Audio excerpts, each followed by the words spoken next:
This video is an introduction to the judiciary, which is the branch of government that applies the law and ensures that governments, both local and national, follow their own rules and also protects the rights of citizens.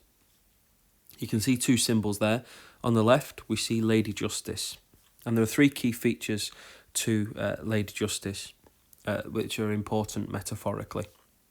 First of all, she's blindfolded, meaning that the law applies to all, regardless of who that person is in society. The idea that the law is blind to the person who is either accused of breaking it or whether their rights have been abridged or taken away from them. Secondly, you can see the scales. The idea being that the scales should be balanced, that justice is fair. And then finally, you can see in her left hand that Lady Justice is holding a sword. Or you can see the hilt of the sword there anyway. And that is to say that justice is swift and final. The highest law court in the land is the UK Supreme Court. It doesn't quite have the same powers of the US Supreme Court, but it is the highest court of appeal in the UK. The judicial system in the United Kingdom follows a hierarchical structure, meaning that you start at the bottom at your local magistrates or county courts, but the highest court of appeal in the land is the UK Supreme Court. In the United Kingdom, England, Wales, Scotland and Northern Ireland have their own judicial systems, their own hierarchies, but the one court that they all share in common is the UK Supreme Court.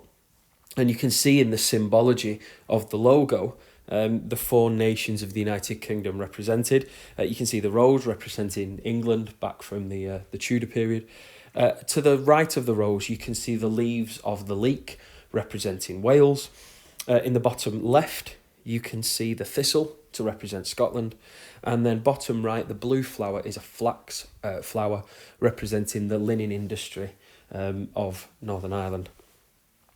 On the next slide, you're going to find out a little bit more about the composition of the Supreme Court and the key principles underpinning it. The UK Supreme Court was opened in 2009, and the Supreme Court building is just across Parliament Square from Westminster Parliament. And it was the Constitutional Reform Act of 2005 that set in motion the process for the creation of a UK Supreme Court. Before this, we had the Law Lords in the House of Lords, and we had a fusion of powers where members of the judiciary were also sitting in the legislature. But after the creation of the Supreme Court, the Law Lords were removed. There have been four presidents of the Supreme Court. They are Lord Phillips, Lord Neuberger, Lady Hale and Lord Reid. 12 justices sit on it, and it's Lord Reid who currently is president of the Supreme Court. He replaced Lady Hale in 2020. Now, you may remember Lady Hale. There was a significant Supreme Court decision in 2019 which led to her face and her name and those of her peers on the Supreme Court being in the UK press. You may have seen in the Daily Mail, they were referred to as enemies of the people. And that led to a lot of a significant reaction, because here was the judiciary, which is underpinned by this idea of blind justice and fair justice, being referred to by the UK media as the enemies of the British people. And in a future slide, I'll explain why that is the case. As you can see, there are 12 members of the court, 10 men, 2 women, and all Caucasian. And so we often hear about Parliament, certainly the House of Lords, being criticised as male, pale and stale, and we've certainly got that here. The idea of becoming a UK Supreme Court justice is that the most qualified and most experienced justices in the land receive the honour of serving on the UK Supreme Court. On the next slide, we're going to talk about the 4 key principles that underpin it. The first key principle that underpins the UK Supreme Court is judicial independence and impartiality. That means that the Supreme Court is free from government interference. and we can split up the independence and impartiality. So in terms of independence, the appointments process is independent. Justices have permanent job security. They're not answerable to the government of the day. Their salaries are set by an independent body, and so governments cannot threaten or reward justices for favourable decisions by changing their pay packet. The impartiality aspect is that the Supreme Court must remain neutral and objective and not swayed by either their own personal opinion or popular pressure. They simply must interpret UK law. The second key principle is the separation of powers. As I said, prior to the UK Supreme Court, we had the law lords, we had the highest judges in the land, also sitting in the legislature. We had the fusion of the judiciary and the legislature. But the Supreme Court has created a true separation of those two branches of government. And that is both physically, the Supreme Court has its own building, although it's very close to both Whitehall and to Westminster. The Westminster Parliament. Although it's very close, it's physically separate, and in terms of the people that make it up. The third key principle is ultra vires, which comes from Latin and essentially means that everyone is subject to the law of the land, including the government. Ultra vires is when the government is judged to have acted beyond the power of the law, in other words, illegally, and their actions are to be reversed. Unlike the US Supreme Court, the UK Supreme Court cannot strike down a law. They cannot declare a law unconstitutional. It can simply insist that the law be reversed or changed. And finally, judicial review. That is when the justices of the UK Supreme Court review the legality of a decision or an action made by a public body. Of course, that can include the government. And the challenges that are faced before the Supreme Court have to be the way in which decisions have been made. Not whether a decision is right or wrong, but whether the method was correct. And on the next slide, I'm going to talk to you about a famous and recent example. Before we explain the role of the Supreme Court in this situation, there's a few things that we need to explain. First of all, I'm going to tell you that Boris Johnson was deemed to have essentially lied to the Queen and Parliament by proroguing Parliament. So first of all, I'll explain what proroguing Parliament is. Proroguing Parliament is essentially pausing Parliament's activities. So historically, when Parliaments were called simply to approve taxes for the monarch, Parliament would sit. The motion for new taxes would be brought before the court. Would be brought before Parliament, and Parliament would then vote on them. After that, the monarch might simply prorogue Parliament, meaning putting a pause on Parliament's activities. Any debates, any bills currently passing through Parliament are dropped and can no longer progress and become law. And what that means is the monarch can simply then call Parliament again without having to call new elections and MPs having to face their electorate again. So proroguing Parliament is a historic power of the monarch, and it's one of those constitutional powers that in modern day politics applies to the Prime Minister. The Prime Minister exercises that power on behalf of the monarch, but needs the monarch's consent to do it. In the modern context, proroguing Parliament is rarer than usual. The longest prior to the attempted one in 2019 was 3 weeks in 1979. Boris Johnson tried in 2019 to prorogue Parliament for just over 5 weeks. It would have been an unprecedented move.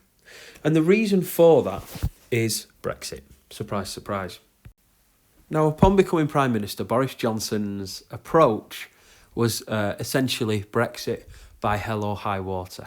And essentially his plan was to try and get what he considered the best deal for the UK, whilst also not ruling out a so-called no-deal Brexit.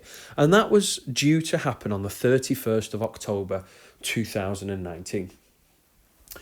And there was a split within the Conservative Party as to whether a no-deal Brexit would be a good thing for the country or not. It would mean no existing trade deal with the European Union, and the UK would trade with the EU on what we call WTO terms, which is the international minimum standard for trade deals. And many Conservatives were against that. They felt that it would harm the British economy.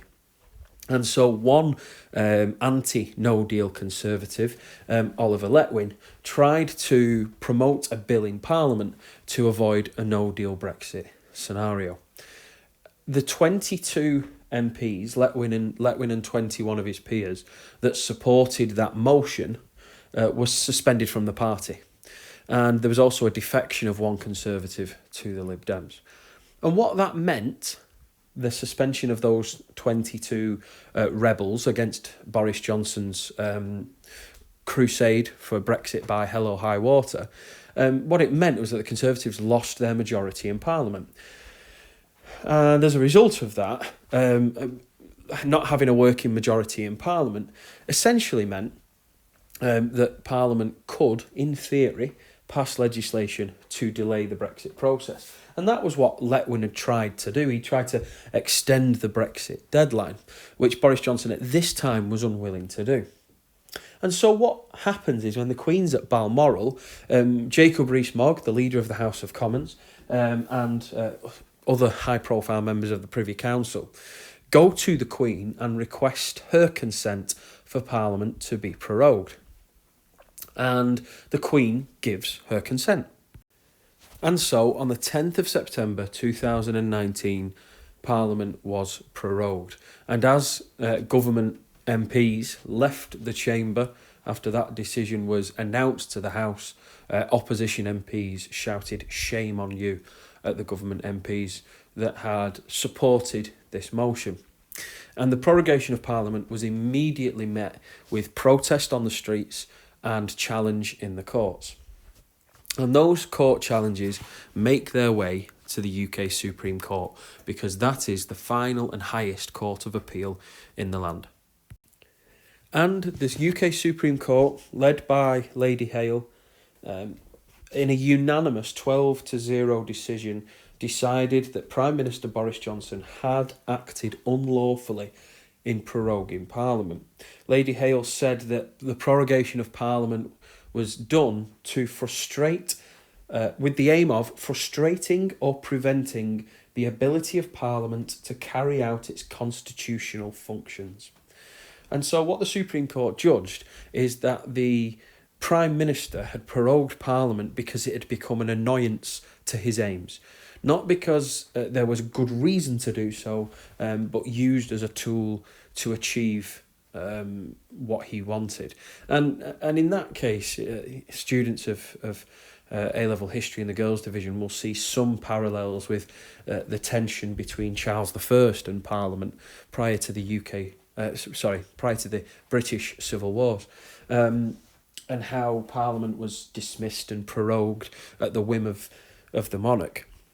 Here, what Lady Hale is saying is that the monarch has been lied to, that Boris Johnson lied to the Queen, or certainly instructed Jacob Rees-Mogg to lie to the Queen, by saying that the prorogation of Parliament was essential. The UK Supreme Court judged that it was not, and that they had lied to the monarch.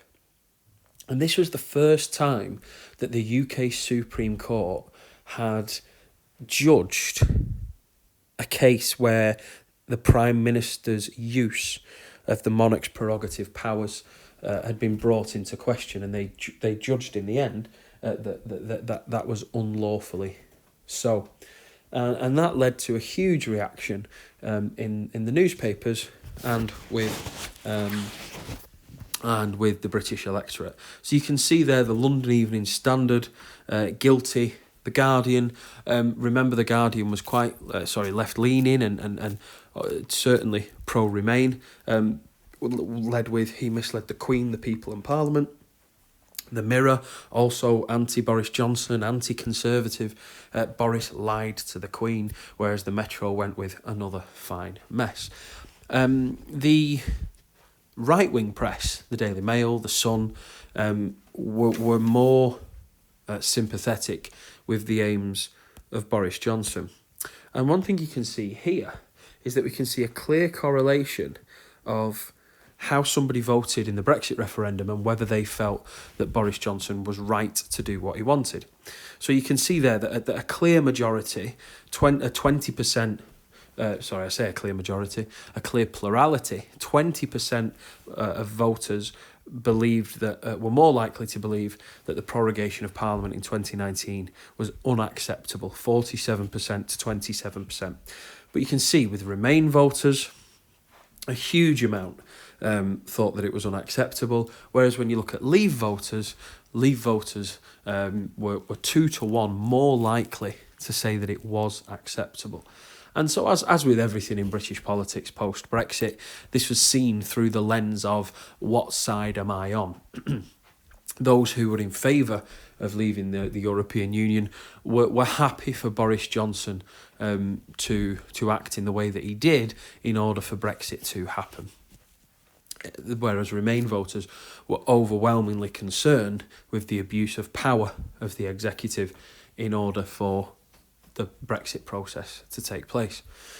Now, in the end, this all meant very little, because what essentially happens is that Boris Johnson decides to call another election and ends with an 80-seat majority, and then he's able to... he promised the British public an oven-ready deal.